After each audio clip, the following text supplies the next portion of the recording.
Bismillah, velhamdülillah, ve salatu ve selamu ala Resulillah. Rabbi yessir ve la tuassir, Rabbi temmin bil hayr, Rabbi şrah li sadri ve yessir li emri, vahlul uqdeten min lisani yefkahu kavli.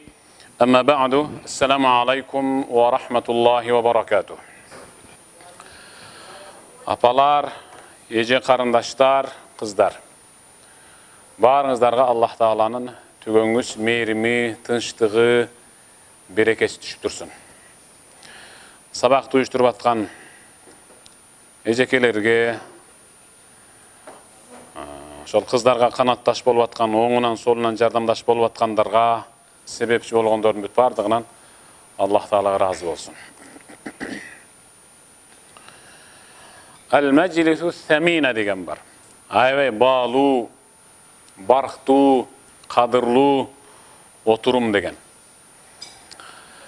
Ар кандай отуруштар бар. Кээ бир аялдар бар, жумуштан кийин бир өзүбүзчө кафеге отуруп, чай ичип, сүйлөшүп, ушак кууп, анын мунун кулагын бир кызытып кетпейбили дегендер да бар. Анан ага караганда бул Аллах Тааланын мейримине алына турган эң мыкты отурум.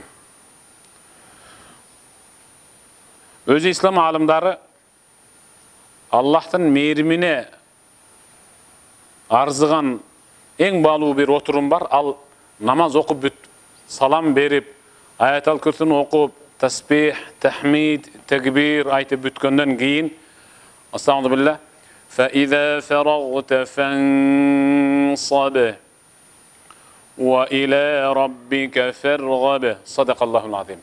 Ибадаттан бошогондон кийин жерге кагылган казыктай ошол жерде өзүңдүн муктаждыгыңды Аллах Таалага арызданып, сурай турган, тилей турган нерсеңди ошол жерде муктаждыгыңды айтып суранып, тиленип ал деп атат. Аяттын мааниси өзү ошондой. Эң мыкты, эң баалуу отурум намаз окуп бүткөндөн кийинки отурум. Өзү намаз ибадат өзү. Намаз окуган адамдын өзү күнөөсү кечирилет. Кечирилиш керек сөз түрдө. Кечирилбеген күнөө, кечирилбеген намаз демек ал намаз эмес. Билесизби? Сиздин күнөөңүздү кечире албаган, жуа албаган намаз өзү намаз эмес. Анткени пайгамбар саллаллаху алейхи ва саллям "Мен лем тенхаху салатуху анил фахшаи вал мункар лем яздад миналлахи илля бу'дан ва мaqta" Садака Расулуллах. Кимдин окуган намазы өзүн шариатка дал келбеген жат көрүнүштөрдөн тыя албаса, токтото албаса, жүгөндөй албаса, демек ал окуган намазы аркылуу Алланын мээрими менен кечиримин эмес, тескерисинче Алланын өчү менен кегин өзүнө сурай берет деп атат. Намаз окуп бүткөндөн кийин адам мурдагы кылык жоругунан биротоло токтолуш керек да. Биротоло токтолуш керек. Эми караңыздар, дагы бир мындай көңүл бура турган нерсе, намаз окуп бүткөндөн кийинки мыкты отурумду айтып атат. Ал бирок намаздын ичиндеги отурум эмес, намаздын сыртындагы отурум да.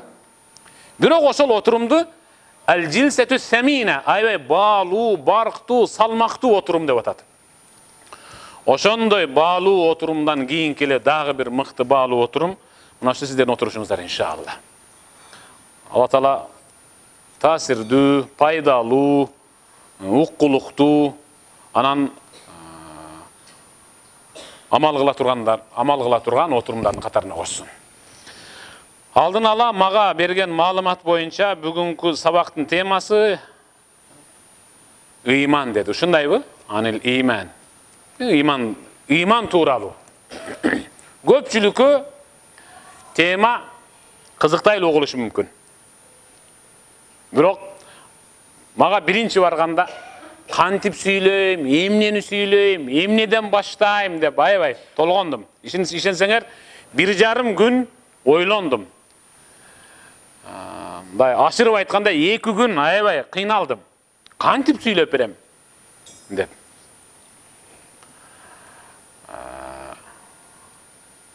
Сахабалардан сырттан келгендер мага сабыр жөнүндө сүйлөп берчи десе, бири-бирин тиктеп туруп, сабыр жөнүндө сүйлөп бере аласыңбы десе, жок мен сүйлөй албайм дечи эле. Сен сабыр жөнүндө сүйлөп бере аласыңбы десе, жок сүйлөй албайм. Сенчи десе, Ulu sahabalar sabır jönünde süйлey albayım deçil. Emnege dese, men sabırsızmın, sabırsız bolup turup, men buga sabır jönünde süylep bere albayım da deçil.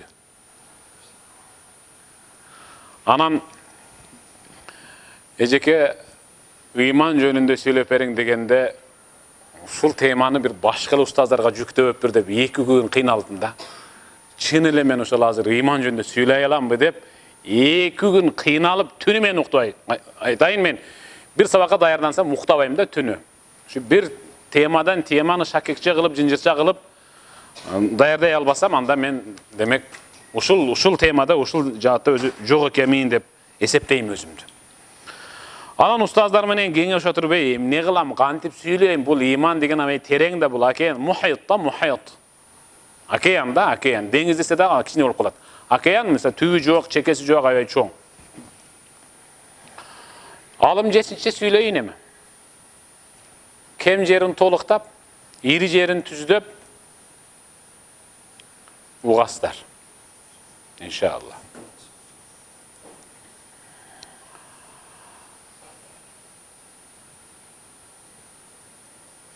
Hazrat Umar rivayet kılgan hadis.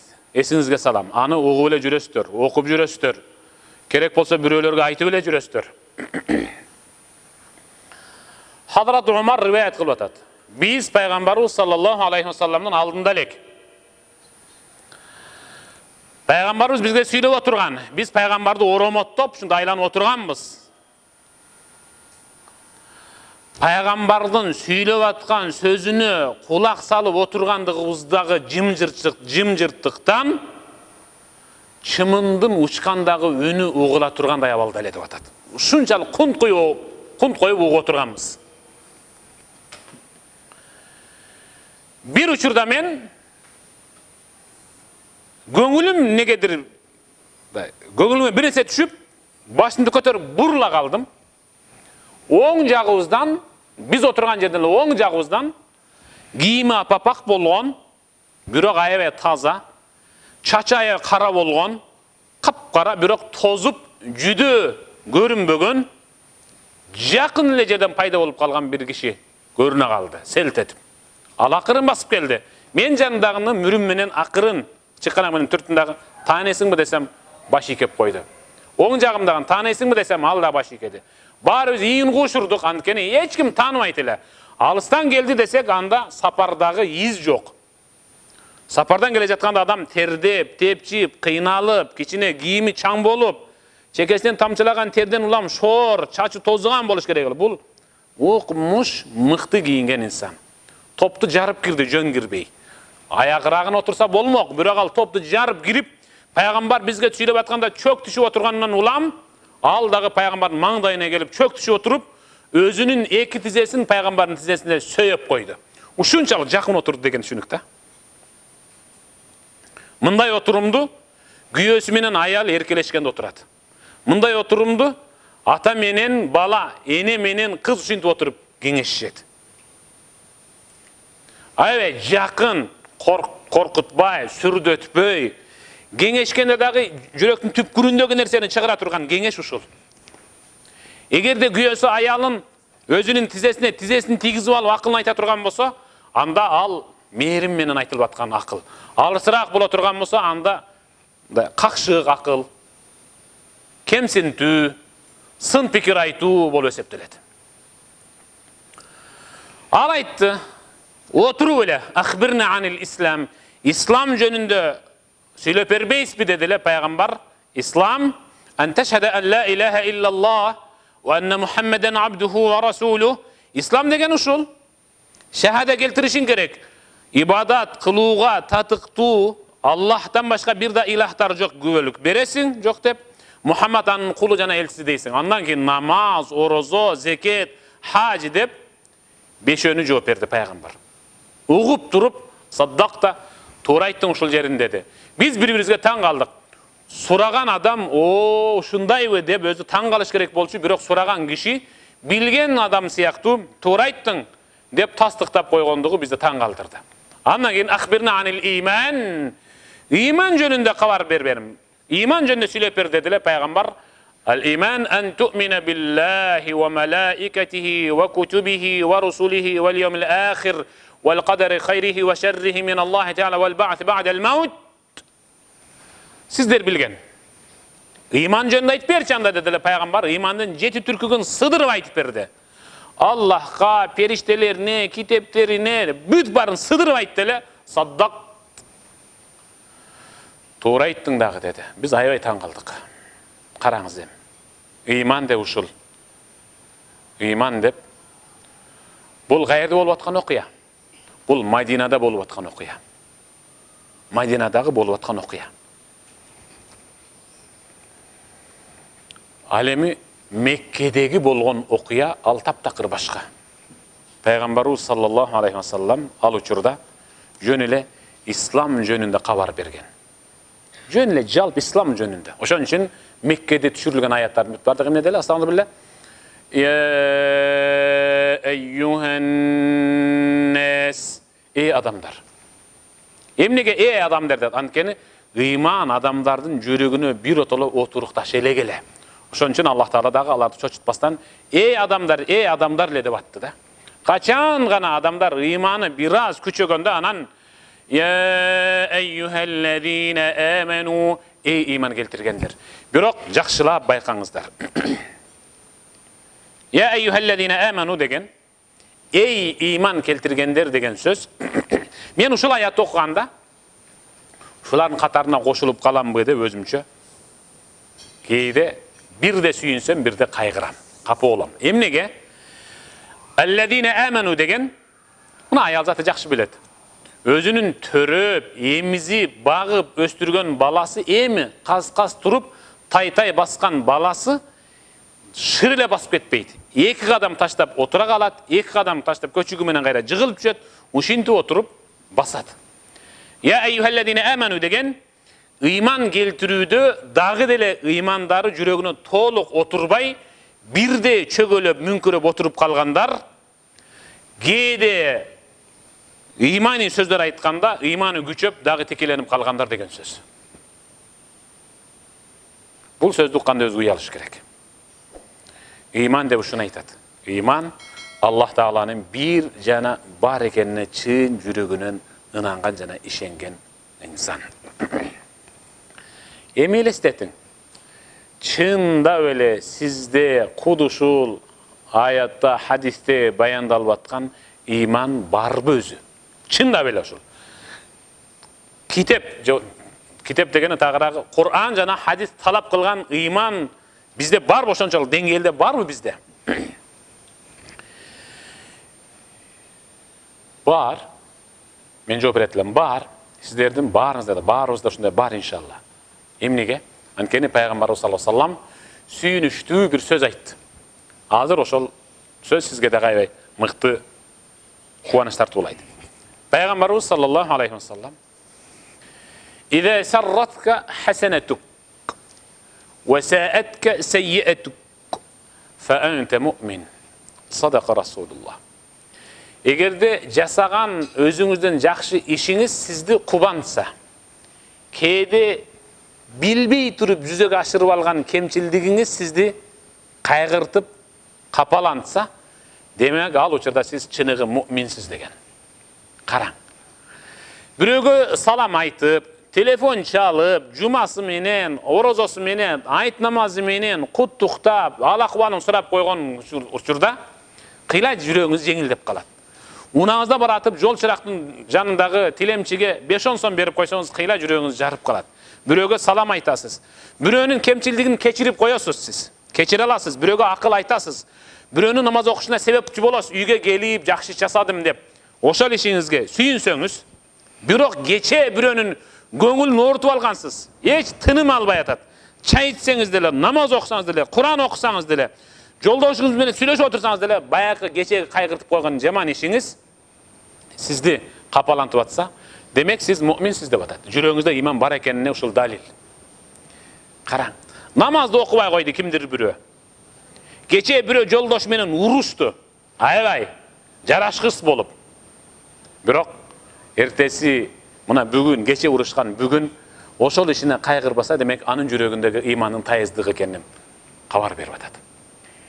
Bir söz menen jakşı işiңizге кубанып, getirgen, жасап койгон кемчилигиңизге кайгыра турган болсоңуз, fa anta mu'min, анда siz чыныгы муъминсиз. İman деп ушуну айтат.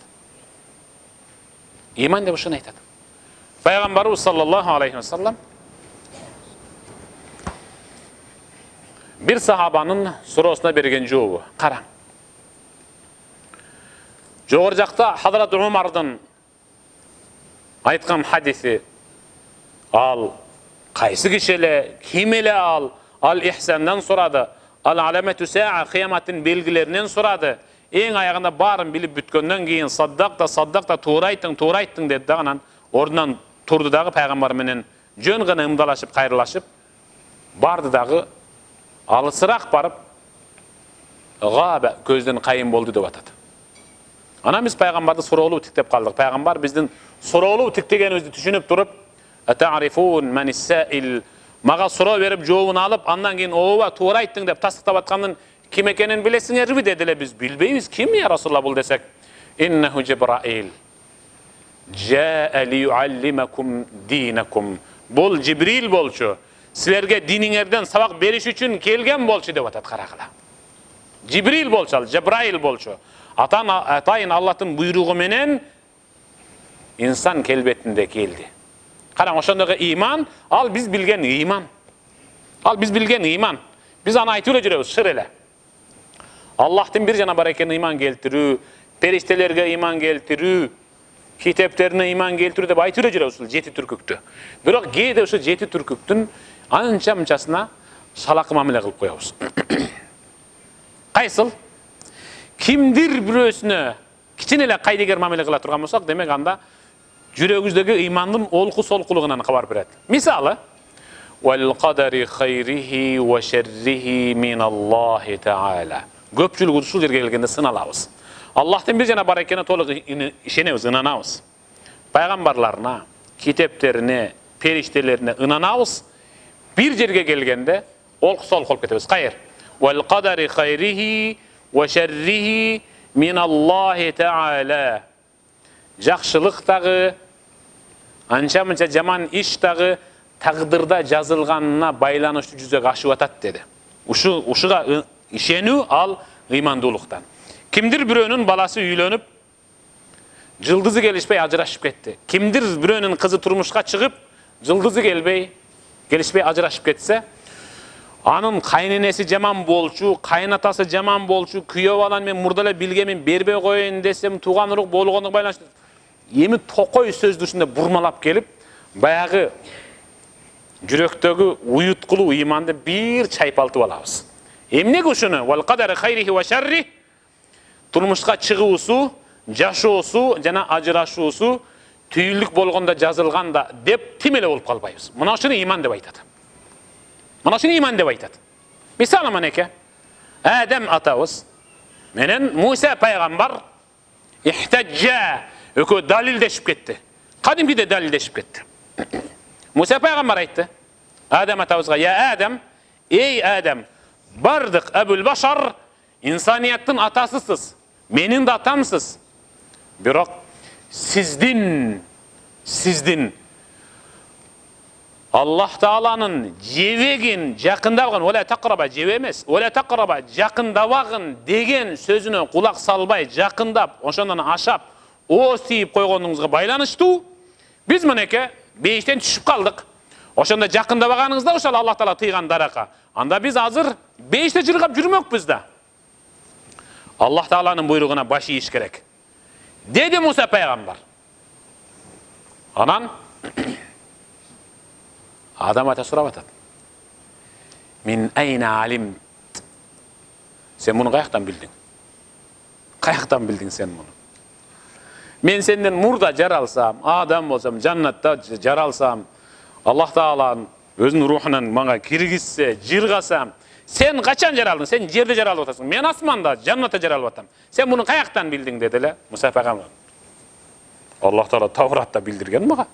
Gerek bolsa al, bul, sizdin jaralışınızdan murda, 40 yıl murda Jaralat adam, ana men tıyam, anan andan keyin al menin tıyganıma karabay barıp jep alat dep bar da dedi. Anda beşenime жазылса жебей каяка барам dedi. Beşenime жазылса жебей каяка барам. Sen emnege men ayıptap atasың? İman de uşunu aytat. Baş yiyeysin be. Bul takdir eken demeysin mi? Men Allah Taala'nın takdiri eken dedim. Biroq sebepti men şahvatqa koyup atam. Sebebi var da. Jönle sebep de aytış kerek. Al jerde takdirga eç kaçan asıl baş kerek. Jönle sebep. Sebebim ne oldu? Nafsıma aldırdım. Jegim geldi, uşul sebep boldu. Dep atat Adam atabız. Oşon üçün Peygamber sallallahu aleyhi ve sellem ne degen? Bir sahaba, ya Resulallah, mel iman. İman degen emne dediler. Peygamber, as-sabru ve semaha. Peygamber aytdı. İman degen as-sabru, sabırduluk ve semaha anan keçirimdүүлük dedi. Janağı kişi boldu, iman degen uşul eken dep bir burçka turup kaldı. Bir kişi gelip soradı. Ya Resulallah, mal iman?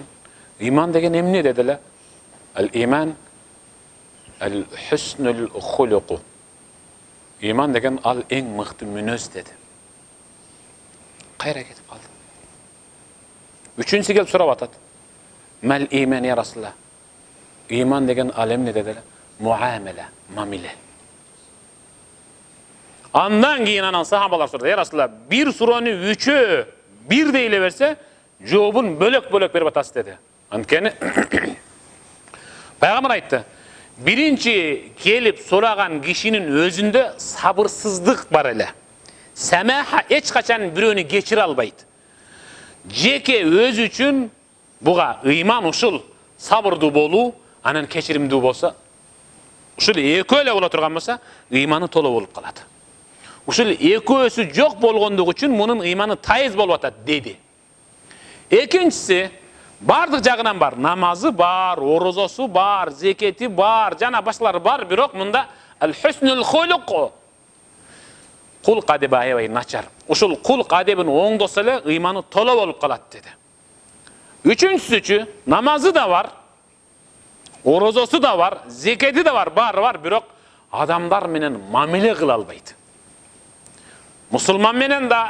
Musulman emesler menen da mamile kıla albaydı. Oşon üçün sen üçün imandın negizgisi mamile kıl, oşo mamile kılsan imanın tolo bolat, anan jirgap yaşaysın. Oşon üçün sahabalar, ayrıca Hanzala sahabalar biri-birin oturganda je üyünün çakırıp alıp heyye neclis, heyye nu'min saaten kel nerge oturalıdağı bir saat aşık kemi yok, bir saat imandaşıp alalıçı deytiler. Mına bugün biz imandaşkanı geldik. Kimdir birinin imanı sabırdуулukta aytkanda küçöşü mümkün. Kimdir birinin imanı keçirimdүүлükte aytkanda toluktanışı mümkün. Kiçine jarışı mümkün. Kimdir birinin imanı atanı, eneni, perzenti, jubaydı, joldoştu bir tuganda aytkanda küçöйüşü mümkün. Hayya nu'min sa'aten bir saat imandaşayla iman keltireyli degeni Amantu billah, iman keltirdim Allah Teala'ga iman keltirdim de bir saat tilimen aytı emes. İmandı köçöte turgan nerselerdi kaytalap, özün kızıtıp, yakinin kötörö turgan nerseni aytı bul nu'min sa'aten bir saat imandaşalı degen söz. Misalı, karan. As-sabr ve semah. Sabırduluk al, iman özü dedi. Azı sırtta 38-39 çınını aytkanda. 38-39. Jeke unağınızga otursanız dağı koomduk unağa otursanız dele bar bir içi üp ısık bolsa sizdin tek kana, orus aytan emenma, sizdin tek kana oşol unağa çıkışınız menen jarım jılağa ketip atkanların büt bardığı ısıvadı eken uşul deydi. Birinci aytkan söz uşul. Siz jönünde söz bulat. Isıvadı eken uşul çümkönüp alıp. Maňa oşo böyle jirgap jürü berbeýi dep baýagynda jelpik işi menen jarym jylaňaç. Siz jönünde söz getet. Sizde ne var? Sizde sabır var. Sabırdуулuğunuz imanınızga dalil. Al sabır kıla albagandyk üçün жарым жыл аңаш жүрөт. 39-га жөнүнө сабыр кыласыз. Ушул 39, 49, 59 градус ысыкка сабыр кылгандыгыңыз үчүн эмне деген? Ас-сабру дияун деген пайгамбар. Сабыр ал дия деген. Эмнеге келди да нур деген эмес. Эмнеге нур деген эмес. Эмнеге ас-сабр дана башка. Чырак жана башка. Дия деген ал эч качан өчпөйт деген. Пешенеңизден дагы, денеңизден дагы, алдыңыздан дагы өчпөйт. Кыл көпүрөктөн сизди эсен аман өткөрүп, бейишке киргизе турган бир ибадат сизде ушул сабыр. Бул кандай сабыр? Айюб пайгамбарды караң. Айюб пайгамбар.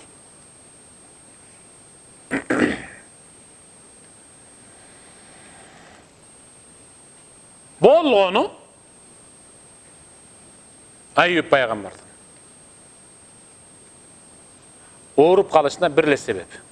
Ар бир нерсенин өзүнүн башаты бар, себеби бар. Айюб пайгамбар 70-ке чыкты. 70-те анын 10 баласы бар эле. Шунчалык сонун. Анан бир күн ооруду. Оорудан улам Аллах Таала анын денесин кадимкидей курттатты. Анын кебиркилер мындай да.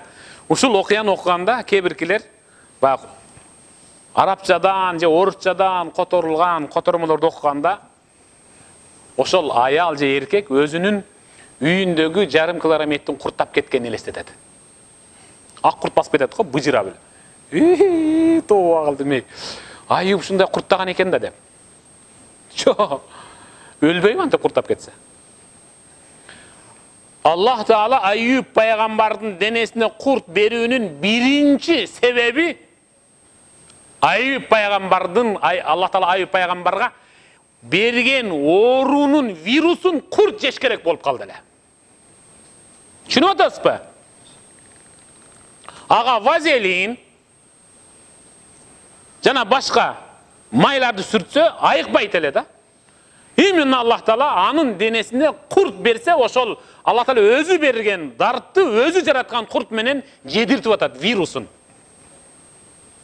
Жедиртип атат. Аны көпчүлүгүбүз Аллах Таалага Айюб жакпай калгандыгы үчүн курт берип азаптаган. Азап эмес ал.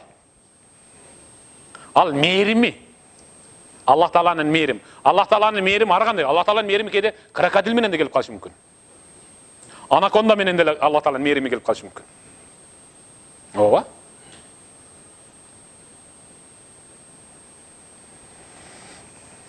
Мен 98-жылы бир катуу ооруп больницада жатып калдым. Бул военный госпиталда бул жерде. Андан кийин 4-көр больницада жатып калдым. Анан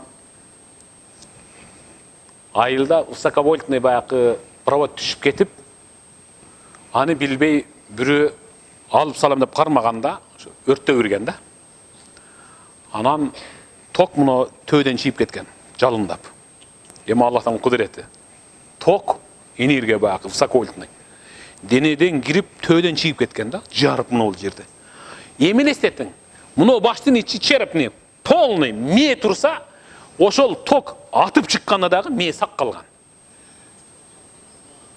Таза калган, мээ таза калган.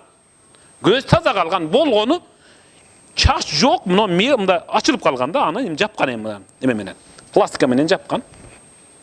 Кармагандык үчүн мына эки кол кыркылган бул жерден. Мен бир больницадан экинчи ошо больницага барганда, ал жатыптыр. Мен киргенде ассаламу алейкум деди. Алейкум ассалам. Эми ал неменин ичинде экен баягындай. Көрпөнүн ичинде экен. Ассаламу алейкум десем, отуруң, биздин кол бош эмес деди да. Мага ушундай деди. Анан биздин кол бош эмес десе, жаман кызыктай болдум, анан барып жатып калдым мен да анан. О, 1-2 саат жаткандан кийин таанышып, дагы колун чыгарса, колу жок да, аябай жаман болдум да. Анан туруп эле кыйкырат баягы. Көрсө ал операция болуп чыкканына бир 3-4 күн болгон экен. Кесилип. Кыйкырат. Анан врач айтып коесузбу дейт. Аны мен өзүмдүн араң басам. Чыгам. басам, bir кнопка бар, ошону бассак врач келет. Бияқырап қойдым, тоқтап тұрғын, мына ашып тұрып, жо, чыдаң біраз, чыдаң деп қайра, таңым кетіп қалады. Көре албаймын, емне бар екен бұл жерде деп. Арадан бір 4-5 күн өтіп кетті. Чыдатпай деді, мұнақта бір несі бар, алып қоғылайчы, дейді анан келіп. Мұна деп, тың, әйтір, пинцет менен, момында құрттарды теріп салып атады да. Жақсы. Тойып қалып тұр бұлар деп қояды да. Алып кетеді. Аңғара таң қояды дағы 4-5 күн қиқырады. Келеді да бағы құрттарды алып кетеді. Атайлап құрт атады кен баяғы жерді. Анкен арам қандарды жеш үшін. Қарамайыз бұ? Қараң. Субханалла. Құд ошол сияқты Айюб пайғамбарға берілген құрт, ал Айюб пайғамбарды азаптау үшін емес. Айюб пайғамбарға Алла Тағала бір ору берді. Ал орунун вирусын жеп түгөтүш үшін Алла Тағала құртты беріп қойған. Көпчүлүгүбүз құрт менен Алла Тағала Айюбты азаптады деп түшүнөбүз. Ошондойбу? 70-inde çıkkanda uğrudu. Kança yıl uğrudu? 17 yıl uğrudu. 17 yıl uğrudu. Ayüp Peygamber, aymak, өлkө, mamleket, büt bardığı tanıydı. Kebirkileri iman geltirse, kebirkileri çanat. İman geltirgenler akırı geldi dağı. Alakanlar menen, oğuz menen murdun cevap. Ayüp, keçires, Peygamber ekeningizdi tanalabız. İman geltiröz birok, munoğul uğru. Korkmuştu bizdin. Балдарға жұқпаса екен, бізге жұқса мейлі, қартайып қалды, өліп кетеміз, бірақ мұны біздің ұрпақ құрып кетпесе екен. Қапа болбайсыз, шаардан шығышыңыз керек, айтып қойылыз десем, шетірекке шығарып қойсын, деді өзі. Иман келтіргендер сондай деді. Айюб пайғамбар мақұл деді. Рахима деген аялы көтеріп алып, хатта мизбеле шаардын таштандысы таштала тұрған жерге барып қалды. Ошол жерден адамдардың чала жеп таштаған тамақтарын Рахима аялы жууп тазалап келип жейт, акыры бир күн тажагандан, чарчагандан аял айтып атты, эмне деп. Siz Allah'tın peygambersiniz. Dua kılsanız Allah Teala sözsüz türde kabul kılat. Emniге dua kılbay atasın. França. Ben kıynalıp kettim dediler. Ayüp peygamber. Habibeti, süyüktüğüm aytçı. Uğruğanıma, uşintip jatkanıma kança yıl boldu dediler. 17 yıl. Uğrubay yaşaganıma kança yıl boldu dediler. 70 yıl yaşagansızda uğrubay dediler. Estahi minallahi en es'el en atlub eşşifa. Allah Teala'dan şifa sorağından uyalvatam. Hiç kurdese teŋeştirip bir 70 yıl oruyun anan sorayım degen. Fasabrun cemil, sabır kılvatat. Sabır kılayınçı dedi. 70 yıl densoluğumdu taza kılıp durup, anan 17 yıl kiçinele orutup koysa, çidamsızlık kılıp men Allah Teala'dan şifa sorayım, uyalvatam degen, estahyi, men uyalvatam degen sözün Allah Teala jaktırıp durup, uyalgan bolsaң sen, anda men sana şifa berdim de şifa bergen. Kara. Bunu sabır deydi. Biz 2 gün tişimiz men içimiz orup kala turgan bolsa, dünya karаңgılaşıp, 2 gün orusa 20 gün, 18 günde koşturup 20 günden beri deyiz qottağınlar. Keçek oruban gündörde koş berебиз kede. Fasabır, uşul sabır emne uşul? El iman uşul, özü iman uşul. Oşan için Peygamber sallallahu aleyhi ve sellem geçe götkörgön bizdin Ramazan'dı, ne degen? Men sâme şehr Ramazana imanen ve ihtisaben. Subhanallah. İmanen ve ihtisaben. İhtisab degen sabır degen. Kim ıyık Ramazan aydın orozosunu 2 şart menen tutsa, birincisi iman keltirgen avalda ve ihtisaben, ikincisi kıyınçılığına sabır kılıp, uşul sabırdın tübün kıyamatta 5 menen alam dese, karak. İman menen sabır eri şarkı kelip atat. İman menen sabır eri şarkı. Ramazanda kim orozosun iman keltirgen avalda, Ramazanın gündüzgü gününde jana түнкү түнүнө sabır kılgan avalda tutsa, gufira lehu ma taqaddama min zambi, andan dep atar. Günөөsүнүн бүт бардыгы кечирилип калат. Allahu akbar. Муну iman dese болот. Муну шуну iman dese болот. İman dagы эмне?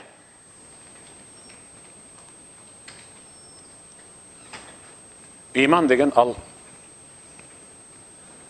Allah'a jakpagan коомго жакпаган, мусулмандарга, кайрендерге жакпаган нерсени таштап коюу ал ыймандан. Кантип? Кара.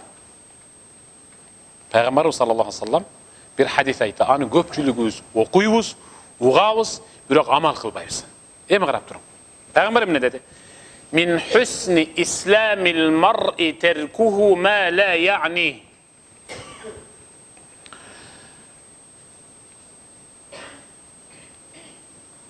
Musulmandın özü tutunup kele jatkandagı İslam dininden algan en mıktı asıl zat, sapat, sabak algaysıl dese, uyattуу сөздөрдү сүйлөбөй койгондугунда.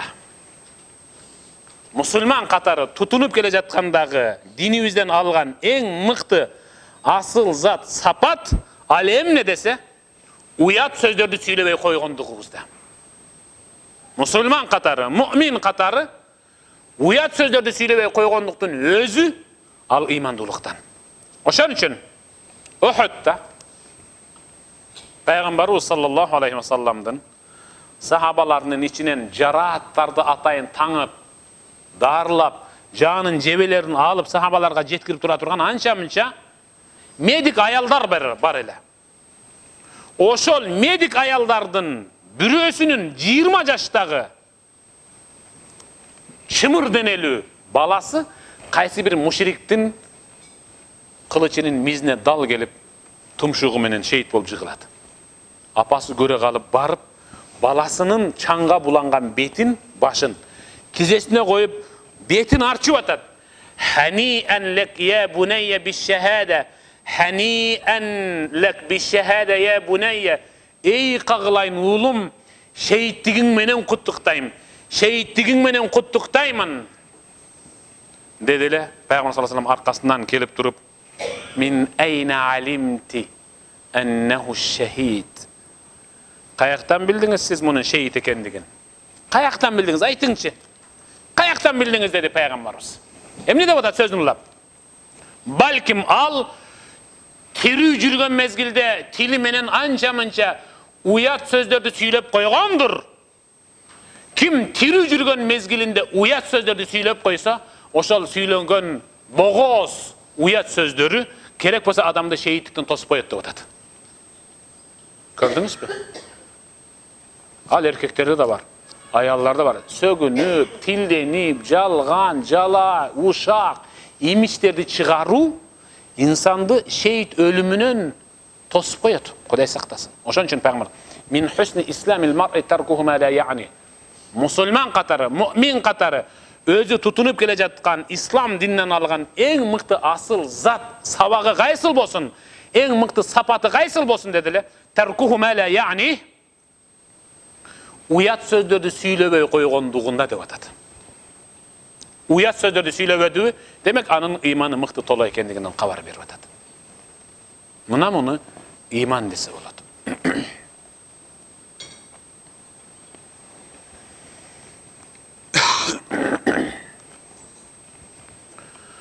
Пайгамбарыбыз саллаллаху алейхи ва саллам бир айткан хадиси бар. Аны аябай жакшы билесиздер, ошо менен жашап келатасыздар. Sizlerden Allah razı olsun. Emne dedi? El-iman vel-haya qurana'u cemi'an. فَإِذَا ذَهَبَ الْأَوَّلْ ذَهَبَ الْآخَرِ. Ahir. İman menen uyattуулuk ökö egizdey. Kindigi tutaş, eri şarkak ınak joldoştoy. Biri öyle getip kala turgan bolsa, ekinchisi söz turda an erchip ketet degen. Iman bar üçün sizde uyattуулuk menen jolukka kirdiңiz. Iman bar üçün. Biri öyle getse ekinchisi getip kaladı. Kuday saktasın. Emi? Siz jönünde balаңыз, kızınız, keliniңiz, sizdin nevereňiz siz jönünde malumat ukkusu gelse, özüňizden apa, özüňiz jönünde aytıp berinçi dese, siz korkpoyun etpey ayta alasız. Antkeni siz joluktasız mına jaştar. Kaysi bir perzent özünün 80-ге 70-ке таяп қалған апасы жөнінде сұрайды. Апа, жаштығыңыздан айтып беріңші, жаштығыңыз жөнінде сөйлеп беріңші десе, ал жаштығында ойқып, қайқып жүргендерін қантып айрым ашық айтып береді деймін да мен. Ошоға түшінбей атам. Қағылайын, мұны жолыға мен кіргеніме 3 күн болды. Бұға чейін мен жарым жылаңа челем да, деп баласына қантып айтып береді да. Қантып айтып береді. Ошол себептен балаға айтып, бір нәрсені айтып бергенде, өзіңіздің өмір таржымалыңызды айтып бергенде, жаштығыңыздан баштап сізді қартайған мезгіліңіздегідей қылып, тосық қылып көрсін, елестетсін сіз сөйлеп атқанда. Сіздің өмір таржымалыңызды ұғып атқанда, ал этап-этабы менен апам жылаңач, жарым жылаңач, бираз кийинген, анан муну ол деп түшүнбөсүн да. Апам муну жаштыгынан баштап, ортолуктагы этаптарын бүтүп, бардык баскычтарын ушу жолук менен басып өткөн деп түшүнсүн. Ошону ал-иман вал хая Кур'ана. Иман менен уяттуулук ал эриш, аркак, киндиги туташ, егиз ынак жолдоштой бири эле кетип кала турган болсо, экинчиси сөз түрдө кетип калат деген. Кудай сактасын. Мына муну имандуулук дейт.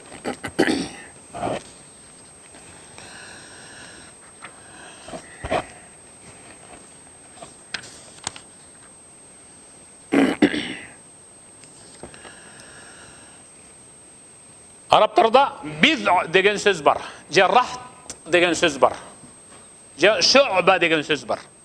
Бұлардың бүт бардығы бірден 10-ға чейін, бірден 9-ға чейін, анығы бірден 9-ға чейінгі санақты айтады. Бед деген сөз, бір бөлік деген. Пайғамбарымыз айтты. Ал-иман бид'ун ва ситтуне шу'ба. Иман 60 менен 70-тің ортасында. Бұл деген 69 бұтағы бар дарақ сияқты. Бұтақтар айрындай салаңдап тұрады мөмөлөрү менен. Вал хая шу'батун минал иман. Ушул бұтақтардын ичинен бирөөсү ал уялуу. Сиздин уяттуулугуңуз ыймандуулугуңуздан кабар берет. Уялуу ыймандуулуктан кабар берет. Субханаллах. Ошондуктан сүйүнүң. Иман десе ал кандай экен дебең. Ал иман деген ал сиздин уяттуулугуңуз. Иман деген ал сиздин сабырдуулугуңуз. Иман деген ал сиздин кечиримдүүлүгүңүз. Иман деген ал сиздин тилиңиз менен уяттуу сөздөрдү сүйлөбөй койгондугуңуз. Мына муну иман десе болот.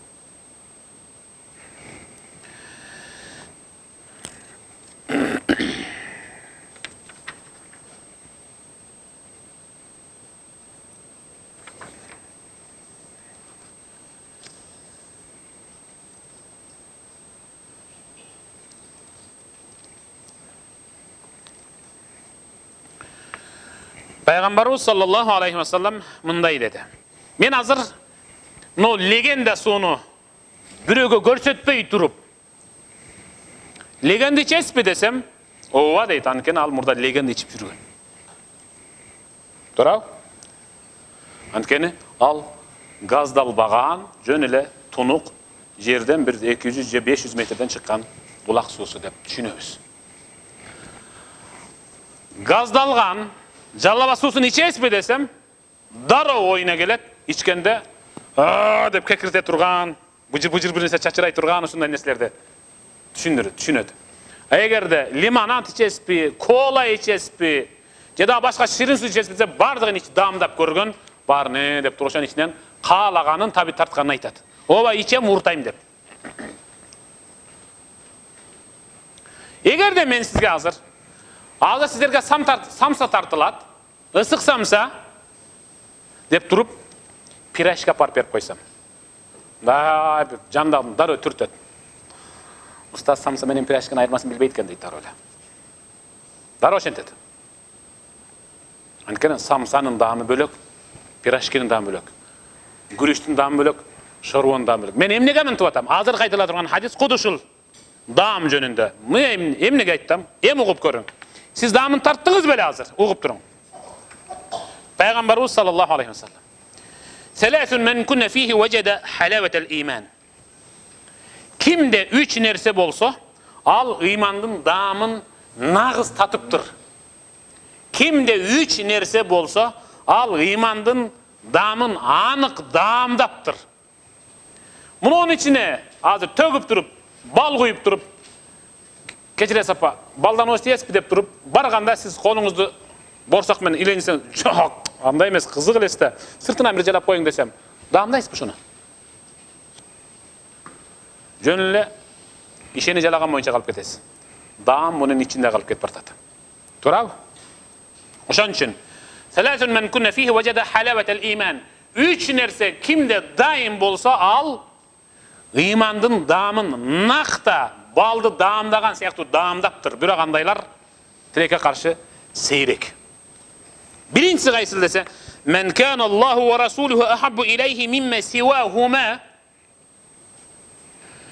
Kimdin özüne, yüreğine Allah jana anın elçisi özgölerden artık bolup saktalıp süyüktü bolsa, uşul iymandın damını tatıptır. Iymandın damını uşul tatıptır. Allah jana anın elçisi menin atam apamdan, bir tuğanımdan, jubayımdan, perzentimden, maşınamdan, özümden, canımdan artık bolganda men iymandın damını tattım. Bar bu şunday. Жооп бериң өзүңүзгө. Барбы ушундайбызбы биз? Кара.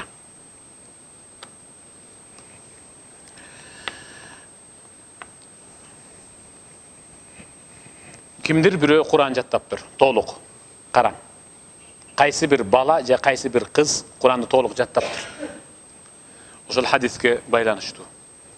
Эгерде Куран жаттаган эркек же аял Kur'an jattabagan erkek menen ayalın üstündeki giyimdi, kolundagi telefondu, astındagi temir tulpar bolgan maşinаны, je üstündeki asabnek bolgan үйün körüp turup, Kur'an jattagan kişi je ayal karap turup, baş çayqap, mende dagı uşunday bolgondo dep ele gönüne keltirse, жүрөгүнө ornatıp koygan Allah'ın sözüne küfürlü keltirgen menen birdeği günöge batat dedi Peygamber. Düşündünüzbü? Alar jattay albagan Kur'an'dı sizin жүрөгүңүзгө Allah Taala jat kılıp koygan. Kur'an'dı çekeden jattay berip, ol жердегилердин бүт бардыгы baştan ayagına чейин jattap koya albayт. Эгерде 2 жыл убакыт берип жаттабайлыбы кегиле деп алдыга чоң бир сыйлыкты койдуруп жаттатсак, arabızdan 10'ubuz, 15'ibiz Allah kalagançaları jattaşı mümkün, kalagandары jattayalbız. Ankeni hacga hazır Kırgızstan'dan terilgen gana adamlar getip bartkan siyaqtu, Kur'an'da da Allah Taala kalagan adamlarına gana jattatat. Kur'an jattagandar al Allah'ın süyüsüne arzıp kalgan insanlar. Alar hiç kaçan başka bir nersenin süyüsün жүрөгүнү орнотпош керек эч качан. Ошонун колундагы телефон менде болгондо деши менен жүрөгүндө турган Кур'анга күфүрлүк келтиргендей күнөө алат деп атат Пайгамбарыбыз. Караң. Кол ошол сыяктуу. Сиздин жүрөгүңүзгө Аллах жана анын элчиси салмактуу болуп отурганда, ыймандын дамын кадимкидей, идиштеги балдын дамын сезгендей сезе аласыз. Biroq tilekке karşı mınday bola alбай atабыз. Бул биринчиси. Экинчиси кайсыл? وَمَنْ أَحَبَّ عَبْدًا لَا يُحِبُّهُ إِلَّا لِلَّهِ. Birönü Allah razılığı üçün жақшы görse. Allah razılığı üçün жақшы görse. Qaraң. Giyim üçün, mansap üçün, maşinası üçün, söz üçün emes. Allah razılığı üçün din tutumu mıқты bolğonuna baylanıştуу жақшы gördüm dese, demek al iymandын дамын таталат. Жақындаş üçün, пайдаланыш üçün, ошонун аркасынан мансапка жетиш üçün эмес да. Üçüncüsü кайсыл? Üçüncüsü ومن يكره أن يعود في الكفر بعد إذ أنقذه الله كما يكره أن يلقى في النار. صدق رسول الله. İmansızlıktan Allah Taala korgop жүрөгүнө hidayet anan imanды bергенден кийин кайра имансыздыкка кайтууну тозокко ташталгандай эле эсептеп жаман көрө турган болсо, демек ушул ыймандын дамын татыптыр.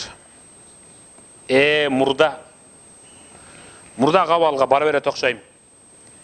Дештин өзү ыймансыздык. Мен бир кишиге күбө болдум. Жубай өтүп кетти. Бизде өзү оңолуш үчүн сөзсүз бир мындай олуттуу окуя болуш керек да, инсанга бир кызыктай эле да. Кээ бир балдар бар, Москвалап, Россиялап, Америкалап жүрөт, жакшы көргөн апасынан арылып калганда жошуп колунун киндигин астына коюп момун болуп калат. Намаз окугандардын катарына намаз окубаса да кошулуп ушинтип калат. Анын оңолуш үчүн апасы өлүш керек беле? Анын намаз окуш үчүн атасы өлүш керек беле? Ушундай. Бир киши жубайы өлүп калды. Жубайын жоготкон эркектер билет да, мисалы. Жолдошун жоготкон аялдар да билет, мисалы, уурда, мисалы, күндө кеңешип, тамашалашып, сырдашып жүргөн адамы жок. Нерседе калды да. Ошол киши бугун каяктан чыгарарын билбей, акыры анан кийин намаз окуш керек турбайбы деп намазга келип жүрдү. Bir gün ele, 6 ay Katar'da namaz okuyan bir gün ele göçöde görüp kaldım. Göçödegilerdi korkutup kelatıptır. Joldun bul betinden ol betine arraң ötüp kelatat dem, bak murdaga akbalga düşüp kalıptır. Abi, Kuday saktasın, bul ne jimdi oldu bu? Dep anan ötüp ketip kaldım. Em buga azır barıp süylөгөн менен таасири жок эми. Соолук кандай сүйлөйлү деп бар. 1-2 күндөн соолук кандай барсак. Namazım ne verdim ağa? Deydi. Namazım ne verdim ağa? Oşol jubayı kança betmen orup atkanda dagı namaz okuun kişine Allah Taala'dan suranalı, şifa tileyli desek, namaz okusam şifa gelet turbayбы деген maksat okugan eken. Keyin ölüp kalıp atpayбы, andan keyin kişine 6 ay okup anan. Okudum namazlar oku degen, şifa bolmadı go dese bolobу? Karagıla. Namazdı karızdan kurtuluş üçün, namazdı den soğuluk, biröge şifa beriş üçün okulbayt hiç kaçan. Namazdı Allah Taala'nın buyruğu bolgondugu üçün okuyuz. Oşun üçün uşul üç nerse Allah jana annelisi mende barынан öýdө jogorу turuş gerek. Biröөнү жакшы көрсөm, кадырlasam аны imanına jaraşa, takvalığına jaraşa jakşı görüşüm kerek. Üçüncüsü, murdağı kart tarıkta özümdün ömür tarjımalımda arkaga bir burulup karagında uyalıp, oşondan Allah meni kutkarıp koydun, sana çeksiz şükürler bolsun. Oşoga kayra barışımdı, dozokka taştalganday ele jirkenip jaman görsem, demek men imandın damın tattım inşallah. İman de bu şuna aytadı. İman de bu şuna aytadı. Men bir günü Peygamberimiz sallallahu aleyhi ve sellem gelip soradım. Ya Resulallah, kul li fil İslami kavlen la es'el anhu ahaden ba'dek. Ya Resulallah, mağa bir nasihat aytın. Bul şunday nasihat bolsun, menin yüreğime kadalıp kagılıp kalganday bolsun. Bul jönünde men sizden keyin hiç kimden sorabay turgan bolayım. Tok etermeydim. Kıska nusha aytın dedi. Kızı döken mi? Sura var desem, yeni yaşlılar. Peygamberden okuşunu soradı. Peygamber ağa kıska nusha cevap verdi. Kana, emni de cevap verdi. Peygamber ağa. Kul amentu billah festaqim. Bir rivayette sümmestaqim. Allah'a iman keltirdim dep ayt. Festaqim andan keyin tüz yürü dedi. Uşu tüz yürüşün senin imanındın bar ekenine dalil de atadı. Amentu billah, iman keltirdim de. Amentu billah ertemenen geçinde amentu billah de. Nu'min sa'atan degen usul. Amentu billah de bayt.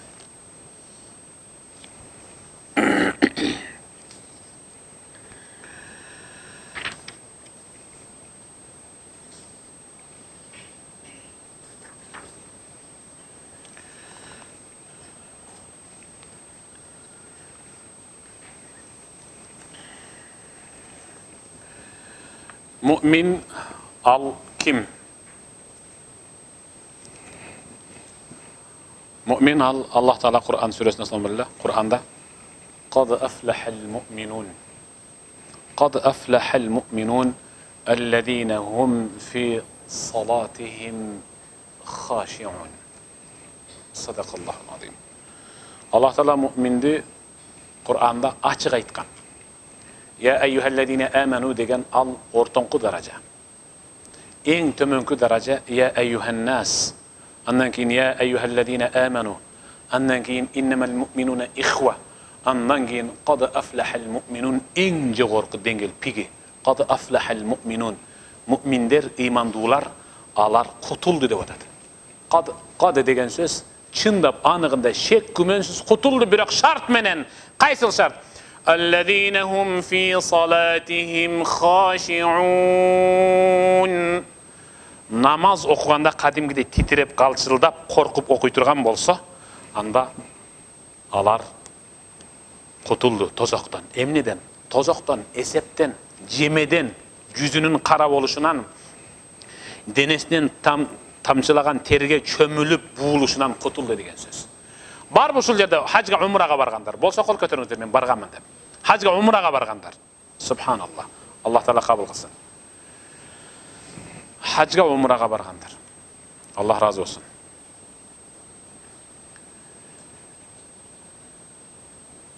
Mende bir kızıktay münöz var. Şunu menen sizlerge aytsam 3-cü jol aytam. Kança umraga baram, kança hacga baram, mende bir münöz var. Darat alıp, gusıl kılıp, ihramdı orap, üstünküsün üstüme jaup jappay, denem titireybiret uşintip. Denem kadimgide titireybiret. Eger de uşunu kötörsem, kadimgide mıntip koyguça şaşam. Kança olu umraga barsam, kança olu hacga barsam, titireyberem da. Ayemey korkom. Şol bir nerse bolup, bir müçülüş getirip alıp, murdağı günömü dağı çekse eselentip günönün yazılıp kalışından korkom. Al korkunun, Allah Teala'dan uyaluğunun belgisi. El-Fudayl ibn Ayyad tabi'in Arafat'ta oturup alıp, gün batıp atkan uçurda. Arafat'ı bilebiz mesela. El-Hacc Arafa. Hac degen al Arafat dep düşünever. Arafat bardın mı Arafat'a oturdun mu ibadat kıldın mı deme hacın kabul boldu degen düşünük bul. Hadis uşunday manisi. Kim Arafa günü Arafat toğusunda ihram menen hacga niyet kılıp oturup ibadat kılıp anan jagın tayanıp oturup özünçe bir buruşta tıyatan haligi kasiyaktar ne oldu eken ketdi mi ketpedi mi dese oşol gümön sürögöndük üçün oşonça günü gayrı oşol jabılıp kalat üstüne. Onun için Arafat'ta ya Rab günümde keçirgendigin üçün sana çeksiz şükürler bolsun. Men sen menen uadalaşıp antaşam. Men azır uşul жерден düşüp ketip bartkanda, düşüp ketip bartkanda senin aytkanыңды atkargan boyunca düşüp ketem. Emne dep atat? Assalamu alaikum. ثُمَّ أَفِيضُوا مِنْ حَيْثُ أَفَاضَ النَّاسِ Şunday degen ayet var mı? Hacda, Arafat'ta. ثُمَّ أَفِيضُوا مِنْ أَفَاضَ النَّاسِ وَاسْتَغْفِرُوا اللّٰهِ Allah Teala çetat. Arafat'ta özü günösü geçirilip atsa, dağım ne kılış gerek? Günösü geçirildi, yok. Hiç nese yok. Kımın da yetese yok. Günöden, yeniden canı türlülüğünler, özümüzün neverenizi elestettin. Imırkay. Hiç ne günü. Buna balada hiç kanday günö yok. Allah Teala çetat. Hacdan, Arafattan Minaga adamlar düşkön jol menen uşunday düşüp bar, bирок düşüp ketip baratkanında astagfirullah, astagfirullah kılgan günömü Allah'ım senden keçirim surayım degen boyunca düşüp ketdi otat. Emne göşüntü? Özü günösü geçir olsa dağı emnege günösün? Dağı keçirsin suraş gerek dese. Bul oşol jerde oturup gümön sürөгөндөр üçün айтылып аткан сөз экендигин айтылат. Түшүнүп атасызбы? Мен ошондой болуп калышынан коркуп титирей берем да. Bir-эки достор менен барып ушундай, мен азыр титирейм, күлбөйсүңөр десем, мыскылдап, аябай күлүштү. Бирок мен титирейм дедим. Шайтанга таш ыргытып, чачым курбандык союлуп, чачым алынганда, кадимки ошол токтоп калат. Кадимки ошол токтоп калат да, анан жырга отуруп калам. Өзүмчө. Бул эмне? Бул Кудайдан корку. Мен айтайын дегеним, Ал-Фудайл ибн Айяд ошол Арафатта, табиин, жакшыраак эсиңиздерге салыңар. Ал-Фудайл ибн Айяд деген табиин.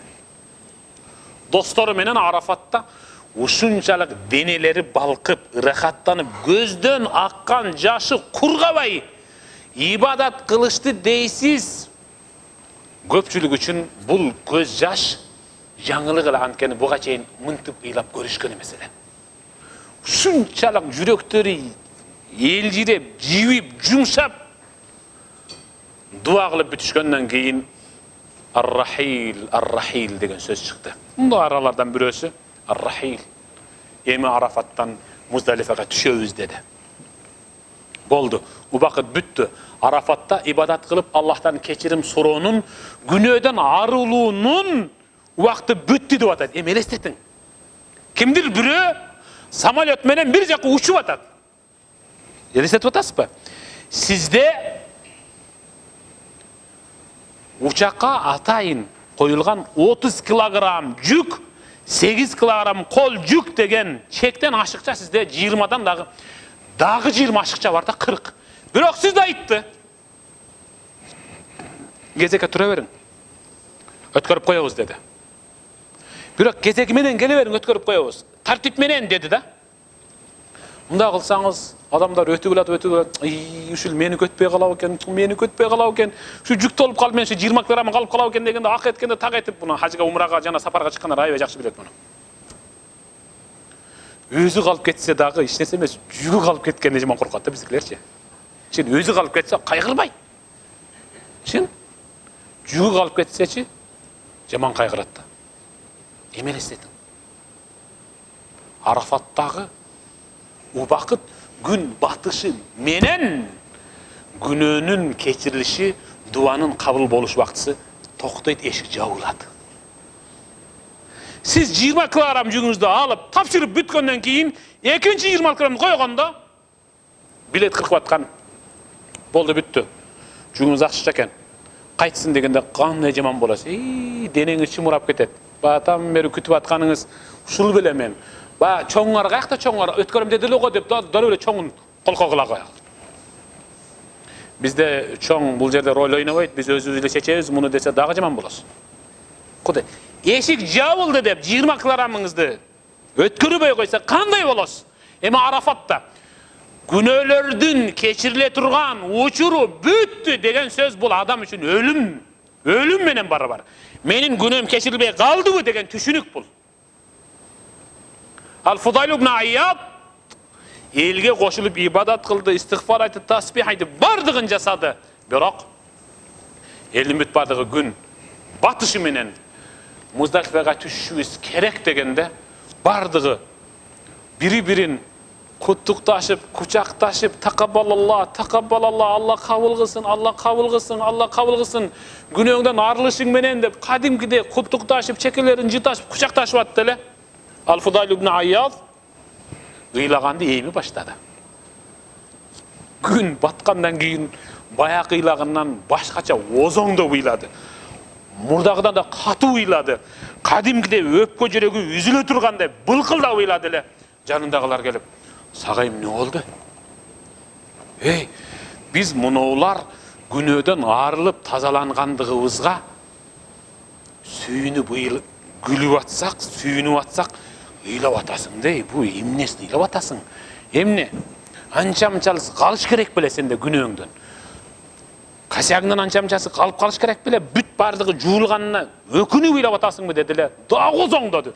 Бай болды, айтшы, емнесін ыйлап атасың? Деп сұрашса, Ал-Фудайл ибн Айяз өзін араң тоқтатып, жасарымды жасап, қыларымды қылып, қылжып менен буып, құдды Құдай көрбей тұрғандай, бардық күнені жасап келіп алып, Құдай емі кечіріп қойчу дегеніме уялы ыйлап атам деді. Қарап қой.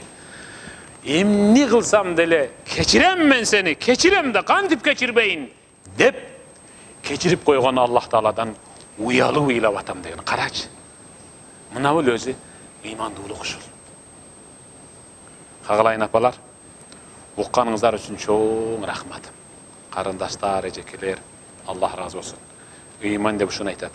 Сіздер де имандуу апалар, эжекелер, қарындаштар, қыздар бар үшін бізде имандуу қоғым арқадан келе жатады, иншалла. Бар болыңыздар, дағы бір жолы. Ассаламу алейкум ва рахматуллахи ва баракату. Чоң рахмат. Аллах Таала қабыл қылсын. Аллах Таала ұққандарыбызды жүзеге ашырып жашай тұрғандардың қатарына қоссын. Ұққандарыбыз ұқпағандарға жеткірүүчүлөрдүн қатарына қоссын. Ошон үчүн Пайгамбар саллаллаху алейхи вассалам рубба мубаллигин ауа мин самиин деген. Қанша сөз ұқпай отырған кишилер бар, алар bir kişiden ұққан адамдан да мықты жүзеге ашырып амал кылуучулар отурат азыр. Ошол бул жерден ұққандарды ұқпағандарға жеткирели. Анткени Пайгамбар саллаллаху алейхи вассалам баллигу анни валау ая. Менден bir сөз болса да жеткирип кал дегенде.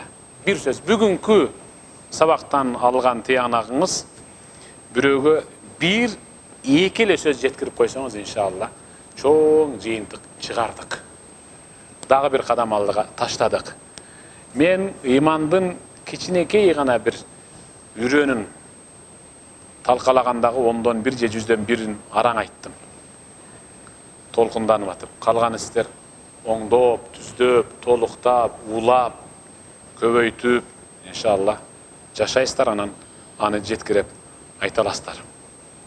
Бар болуңуздар апалар. Сиздерде ошол апалардын дуасы, колдоосу,